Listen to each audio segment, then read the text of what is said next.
Voici pourquoi il ne faut jamais se laver la nuit. Zita n'avait pas foulé la terre rouge de son village natal depuis des années. La vie citadine l'avait happé, modifiant ses habitudes et sa perception du monde. Pourtant, la nouvelle de la mort soudaine de sa mère, mère de Zita, l'avait rappelé à ses racines avec une brutalité inouïe. Ce n'était pas seulement le chagrin qui lui serrait la gorge, mais le flou artistique entourant ce décès. Aucune maladie connue, aucun accident déclaré. Juste une fin abrupte que les villageois semblaient redouter de commenter. Dès qu'elle franchit l'orée du village, une lourdeur invisible s'abattit sur ses épaules. L'accueil, d'ordinaire chaleureux dans ces contrées, fut glacial. Les anciens détournèrent le regard, et les conversations s'interrompèrent brusquement sur son passage. On ne la saluait pas. On l'observait avec une pitié mêlée de crainte. En pénétrant dans la demeure familiale, Zita fut assaillie par une vague de nostalgie. L'odeur familière du bois vieilli, des herbes médicinales séchées et de la terre battue l'enveloppa. Tout était resté en l'état, figé dans une attente silencieuse. Cependant, ce silence n'était pas apaisant. Il était dense, presque vivant. La nuit tomba rapidement, apportant avec elle une obscurité épaisse que la faible lueur des lampes à pétrole peinait à repousser. Allongée dans le lit de son enfance, Zita ne put trouver le repos. Le vent s'engouffrait dans les interstices des fenêtres, produisant des sifflements qui ressemblaient à des chuchotements. Elle avait l'impression tenace d'être épiée, que la maison elle-même retenait son souffle, attendant un événement inéluctable. C'était sa première nuit, et déjà, la rationalité de la ville commençait à s'effriter face à l'atmosphère opprimante du village. Le lendemain, cherchant à comprendre ce qui était arrivé, Zita entreprit de trier les affaires de la défunte. Au fond d'une vieille malle en cèdre, sous des piles de pagne, ses doigts effleurèrent la couverture rugueuse d'un journal. Les pages, jaunies et fragilisées par l'humidité, contenaient l'écriture tremblante de sa mère.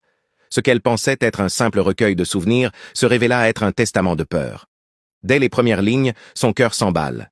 Le ton n'était pas à la chronique villageoise, mais à l'avertissement solennel. Une phrase, soulignée à plusieurs reprises, capta son attention.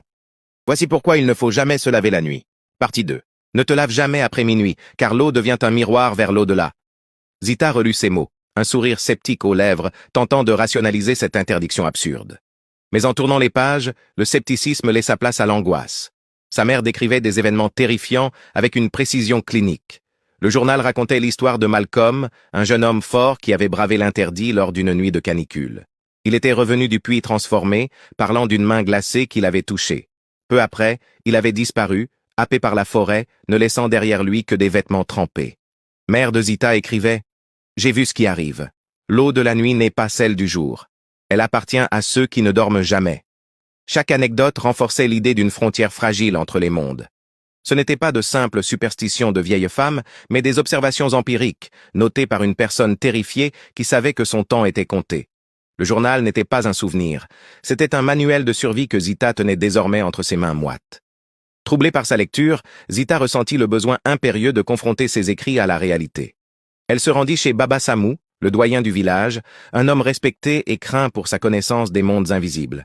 Sa case, isolée et entourée d'amulettes protectrices, dégageait une aura mystique. À peine eut-elle franchi le seuil que le vieil homme l'interpella, devinant l'objet de sa visite sans qu'elle n'ait prononcé un mot. « Tu as lu le journal de mère de Zita, n'est-ce pas » demanda-t-il, ses yeux laiteux fixés sur elle. Zita tenta de jouer la carte de la raison, évoquant des légendes pour effrayer les enfants. Baba Samou soupira longuement, un son qui semblait venir des profondeurs de la terre. Il lui expliqua alors la nature de la menace. Il ne s'agissait pas de démons ou de fantômes classiques, mais de ceux qui habitent l'eau. Ces entités, ni mortes ni vivantes, utilisèrent la surface calme de l'eau nocturne comme un portail.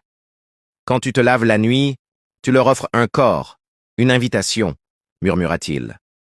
Ils observent, et si leur regard croise le tien, le lien est établi. Baba Samou lui raconta que le village entier vivait sous cette loi tacite. On ne touche pas à l'eau quand la lune est haute. Sa voix tremblait légèrement lorsqu'il évoqua le sort de ceux qui avaient disparu. Il la mit en garde avec une gravité terrifiante. La curiosité et l'arrogance de la jeunesse étaient les mets favoris de ces créatures. Zita quitta la case avec plus de questions que de réponses, son esprit tiraillé entre son éducation moderne et la peur primitive qui s'insinuait dans ses veines. Le doute était désormais installé. Cette nuit-là, la chaleur était insupportable. L'air était immobile, lourd comme une chape de plomb. Zita se tournait et se retournait dans ses draps humides de sueur, l'esprit en ébullition. L'interdiction résonnait dans sa tête, mais la logique reprenait le dessus. Comment un peu d'eau pouvait-il être dangereux? C'était ridicule. Poussée par l'inconfort physique et un désir de défier ses croyances archaïques, elle prit une décision qui allait sceller son destin. Voici pourquoi il ne faut jamais se laver la nuit. Partie 3. Il était minuit passé. Elle se leva, prit une calebasse et sortit dans l'arrière-cour. Le silence était total, pas même le chant d'un grillon. Elle puisa de l'eau dans la jarre et commença à se rafraîchir. La sensation de l'eau fraîche sur sa peau brûlante fut un délice immédiat, balayant ses craintes. Elle se sentit victorieuse, prête à rire de sa propre peur. Mais soudain, le bruit changea. Ploc, ploc. Ce n'était pas l'eau qu'elle versait. Le son venait de derrière elle, du vieux puits. En se penchant pour reprendre de l'eau, elle vit son reflet dans la bassine. Mais à côté de son visage, une autre silhouette apparut, floue et déformée. Une peur glaciale la paralysa. Elle se retourna lentement. Il n'y avait personne, pourtant l'atmosphère avait changé. L'air était devenu froid, et une odeur de vase et de pourriture envahissait l'espace. Puis, une main invisible, froide comme la mort, effleura son épaule nue. La terreur pure prit le contrôle. Elle lâcha la calebasse qui se brisa net, et le bruit résonna comme un coup de feu.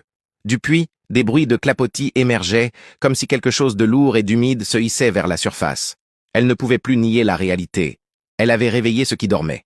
Paniquée, Zita se rua vers la maison, ses jambes flageolant sous l'adrénaline. Elle entendait derrière elle le bruit caractéristique de pas mouillés sur la terre sèche, un floc-floc rythmé et implacable qui se rapprochait.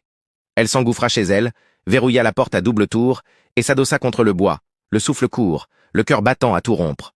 Le silence retomba, lourd et menaçant. Elle attendit, espérant que ce n'était qu'une hallucination collective induite par la peur. Hésitante, elle s'éloigna de la porte. Tout semblait calme. Elle se permit un soupir de soulagement, se disant que son imagination lui avait joué un tour cruel.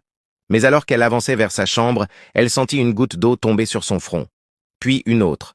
Pourtant, le toit était étanche, et il ne pleuvait pas dehors. Elle baissa les yeux et vit une flaque se former à ses pieds, grandissant à une vitesse anormale. Lentement, très lentement, elle leva la tête vers le plafond. La créature était là. Accrochée aux poutres comme une araignée grotesque, ruisselante d'eau, ses membres désarticulés défièrent la gravité. Ses yeux blancs et vides fixaient Zita, et sa bouche s'étira en un sourire inhumain. Zita voulut hurler, mais sa voix se noya dans sa gorge. L'obscurité l'engloutit. Le lendemain matin, les villageois forcèrent la porte. Ils trouvèrent la pièce inondée, bien qu'aucune jarre n'ait été renversée. Au centre, le corps de Zita gisait, recroquevillé et trempé. L'autopsie conclurait à une noyade, une impossibilité physique au milieu d'une chambre sèche. Baba Samou, observant la scène depuis le seuil, murmura simplement pour ceux qui voulaient entendre « Elle a regardé et l'eau l'a prise ».